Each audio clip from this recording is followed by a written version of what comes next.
Whose idea was Mortal Kombat? Well, what about me? The initial idea, I woke up, just wanted imagery. My name is David Mikicic, and I'm a graphic artist. My name's Dan Forden, and I do sounds and music. And tell people. My name is Ed Boone. I'm co-designer and programmer. My name's Tony Goski, and do backgrounds and special effects. John Vogel, backgrounds and special effects. John Tobias, and co-designer and lead artist. Steve Moran, and I'm a video artist. Our motto in Williams is always that reality's boring. Nobody wants to pay for reality. We take everything beyond reality to the point where it's, the only way to do this is through our video game. It's the perfect blending of everything. I mean, the game is fun to play. It's got good graphics, and it's got a decent backstory to it. It's easy to come up with the ideas, anybody can come up with ideas for games and stuff, but it's to actually convert something from an idea in your head into reality, into something that is a sellable product. That's where the challenge is. This is sort of the very first concept of the story. This guy here eventually became Shang Tsung. The mystique and all that whole feeling of it was really, the foundation of that was really what John Tobias kind of envisioned. One thing Mortal Kombat does for all of us is it puts you in a mood or puts you in a setting where you're sort of able to create things that are surreal. Mortal Kombat 1 took place more, on an earthly environment, in an Asian type of setting. In part 2, we knew that we were going to send our characters to sort of a different world, and so the door was completely open for us to kind of interpret that in any way we wanted. Mortal Kombat 3 has so much hidden stuff, it's just endless, just the amount of stuff that we packed in there. Okay, come on. I don't know if I should be telling you this, but I'm going to show you a move, okay? Listen. You can go back, forward, back, and then down, and then push the run button. And if you do that really fast, I'll be your friend forever. The button and joystick combinations were the expected. Everybody would start looking for them immediately, and that's when I believe Ed came up with this whole sort of combination lock system. There's 6 little boxes, 3 of which are controlled by player 1, 3 of which are controlled by player 2. Try different combinations of those 6. So there's a million possible combinations. There's John Vogel. He did backgrounds for part 1. He did some stop motion animation stuff for part 2, and he did some backgrounds in part 3. He worked on backgrounds along with Tony Goski. Tony's probably one of the most respected artists in this department. He's probably one of the best artists in any industry, and he conceptualizes backgrounds as well. This is the Soul Chamber, and this is where the Soulnado. He never ceases to amaze us. Steve Moran worked on Mortal Kombat 3. That was the first one he worked on, and he did the character graphics for John Tobias. I like doing stuff that's actually kind of shocking. Not so much violent or anything, but just stuff that gets a reaction. Dave Mikicic, he's like our resident 3D expert. He kind of got everybody up to speed on doing 3D stuff, and he can crank out anything using a 3D program faster than anybody in the world. This is Dan Forden from Mortal Kombat fame. Dan shows you cool stuff every couple of days. He just comes in and you go, great, this is awesome. And he's a lot like Ed, where I just have this confidence that he's going to go away and come back with something spectacular. That's the Johnny Cage Nut Crunch, I believe. Didn't someone make a candy bar, Johnny Cage Nut Crunch bar? John Tobias and some of the other guys from the Mortal Kombat team happened to just come up to me and, kind of poke on my arm and say, do you want to do a character? And I said, oh no, can I do a character? And he said, yeah, I'd love to have it. People don't realize that there is a lot of work done in the actual characters and their costume. I've never asked John for a character that looks like something. He shows me something that says, what do you think of that? And I go, that's great. See, the inspiration, I think, for a lot of the characters come from all over the place. I mean, They come from movies I've seen when I was a kid.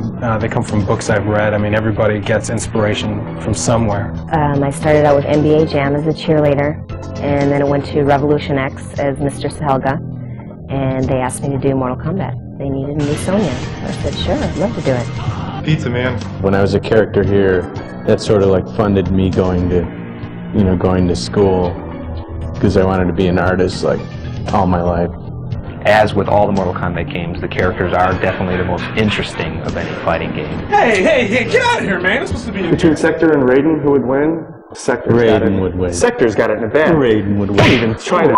That's it. That's it. Sector can tell me. No. Don't even try. Don't even try that. Settle this outside, man. Oh, I'm getting good for it now, buddy. Come on. Come on, pal. Come on. Well, let's see, a character would probably first start with me sitting down staring at a blank wall for a little while, and then after a while something will hit me and I'll just start sketching around different ideas.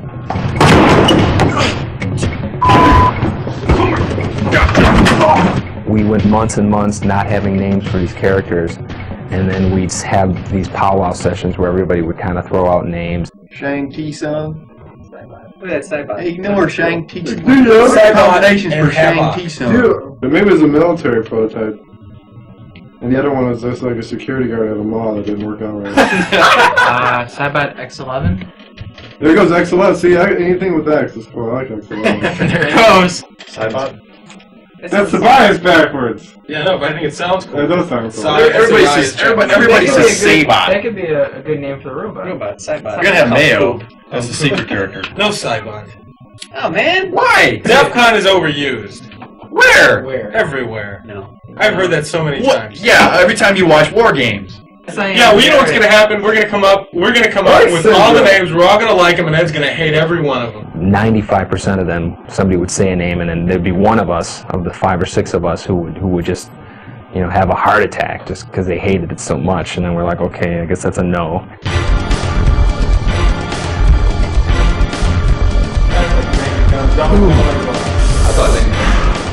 That's good. Don't show that to me. When we started filming a character, we'd get into work probably roughly around 10 o'clock, and usually the whole filming process takes, all day. Oh, an average day of a 14-hour shoot. Let's see. Well, we came in and got into makeup. It didn't take too long for Sonya. She doesn't wear much. And then we have a list, a huge list of animations, kicks, punches, uppercuts, and then the special moves and stuff. And we basically go down that list, capturing every single frame of them. Hi, Raiden. Hi, Sector. 1, 2, back.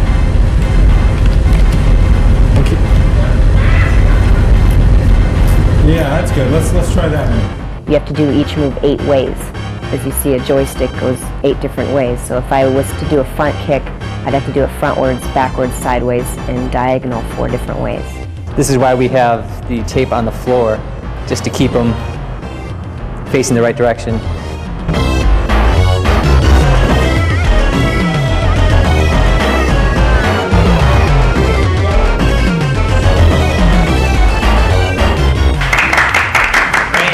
Here's the camera that takes in the signal. We run signals into our Betacam recorder, and we also run a signal here into our PC. And then on our PC here, we have one of our boards connected to that. And also, this is where we do the actual grabbing of frames to be digitized. You can kind of see our talent out there, and I'll really quickly grab some images of them. That's good, Tony. We're able to click through frame by frame, delete the frames we don't want, keep the frames that we do like. As a matter of fact, you know what we should do? Is shove them. We should shove them. We should have done that from day one. Somebody just push them real hard. We're just gonna all right, now the next animation, just stand there. Push.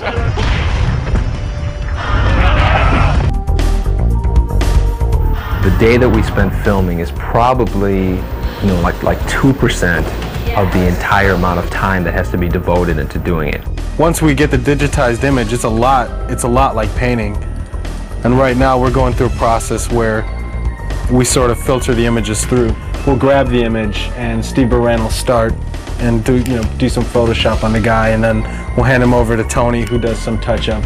And then it gets passed over to me, and then I do some of this more detailed touch-up, and then I give it back to Steve, and he kind of separates the different colors and creates the different palettes, and then we give it back to Tony, and he does the final touch-up and stuff and gets it ready for the game.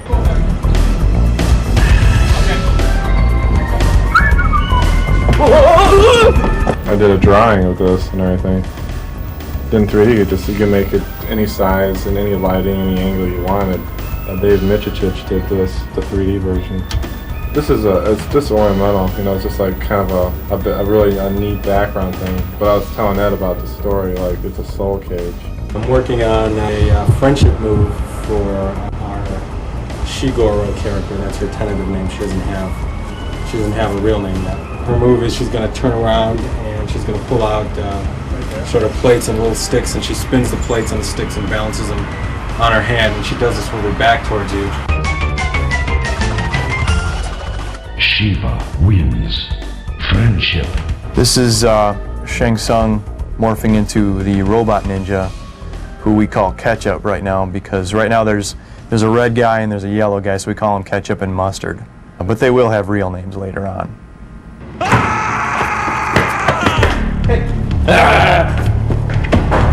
And then you know what? And then we can give them numbers, so it'll be poop on you too, Right. Whatever can possibly happen in the game, I have to program the game to be able to do that. As you play the game, when you first start, the computer is very dumb. It'll just stand there, it'll let you beat it up, and then as you fight the second guy, it'll get a little smarter, and then the third guy a little smarter, and it has to be progressive. It has to be something that's, a smooth increase in the difficulty, because if you play the game the first time and the computer kills you, you're not going to want to play it again. There's comfort in knowing that the other person is doing their job beyond your expectations. The good thing about working with that is you can hand them some artwork, and you can, you'll see it in the game pretty quickly. Time! You tell me time! 1 second. Well, we test the games. When it comes close to the time that the game is done, they have us come in and we just play it. We play them all day long and look for bugs. The difference between Mortal Kombat 2 and Mortal Kombat 3 is that they added a run button, and when you use the run button, it makes you aggressive towards your opponent. You're gonna have to keep on using the run over and over and over to attack your opponent. What we're going to show you now is a few simple combos that'll get you started playing. A lot of characters have a simple combo with kicks, which usually involves three presses of the same button. Like Cyrax has, you press high kick twice and then back and high kick for the final hit. And he does 3 hits and knocks the opponent away. My favorite move would probably be Kano's chokehold. It'll be down towards low punch. One of my favorite codes is disable blocking. Each player. This is the sound area. This is where they make all the sounds for the games. You try to imagine the action of playing the game and what the music's gonna do to get you revved up. Ed gives me a videotape of just sort of scrolling through the backgrounds. I just look at that and try to get some idea about the kind of mood, the kind of setting that we're trying to represent. Now this one in particular, I was thinking, well, this reminds me of Mortal Kombat 2. It's got that very dark OUTWORLD feel that looks like Goro with this green thing in his mouth. Yes, I do know martial arts.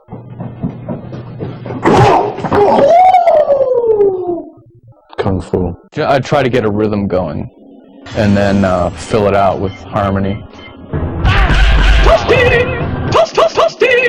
It evolved from Your Toast. That's Ed Boon, pitched down a few semitones. So, I mean, in the movie, he's Scorpion. You'll see in the credits, Ed Boon, voice of Scorpion. Feel the power of Shao Kahn. Shao Kahn was played by Steve Ritchie, who is the king, as we all know him. Pinball designer. Flawless victory. Basically, everyone has a set of speech calls for attacking, punching, getting hit, getting hit in the face, getting hit in the body.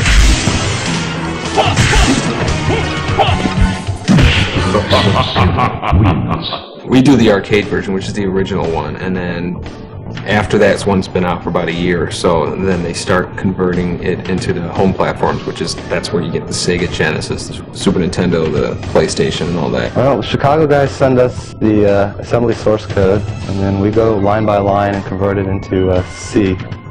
Yeah, so drop shipped us all the original artwork that they did, all the finished artwork that went into the game and their file formats, and then it's up to us to rip it out and figure out what file format would be best to use on our PlayStation and convert it down and make it work. We have one piece of hardware that has a particular size of RAM and a CD-ROM, which is in the machine. And so what you have to do is you have to decide what chunks of sound data have to come off of the CD-ROM into the RAM of the machine, and at one point in the game. The quality on the PSX is better. It's stereo 44:1 sound, just like you'll buy in any music store, CD shop. Right. It's the same stuff. One of the most amazing things I think we found in the game that we couldn't believe was the fact that Shiva was a stop-motion puppet. When we were originally just looking at the artwork, we were just saying there's no way. I mean, we see like muscles rippling, it looks like her face is changing, it just looked too real. One of the codes, if you, on the briefcase screen, if you push the third symbol down one, you'll get a new exclusive PSX code. Don't think we're going to tell you what it is. We'll just let Cool, but find out on your own. Who's the best? Who's the best? Who's the best? Man, who's the best, man? You're the best, man. No, man. You're the best, man. Ray's the best. Ray's the coolest. No, man. Ray disappears and he's like flying. He's gonna tell him. It's all an illusion. It's all an illusion.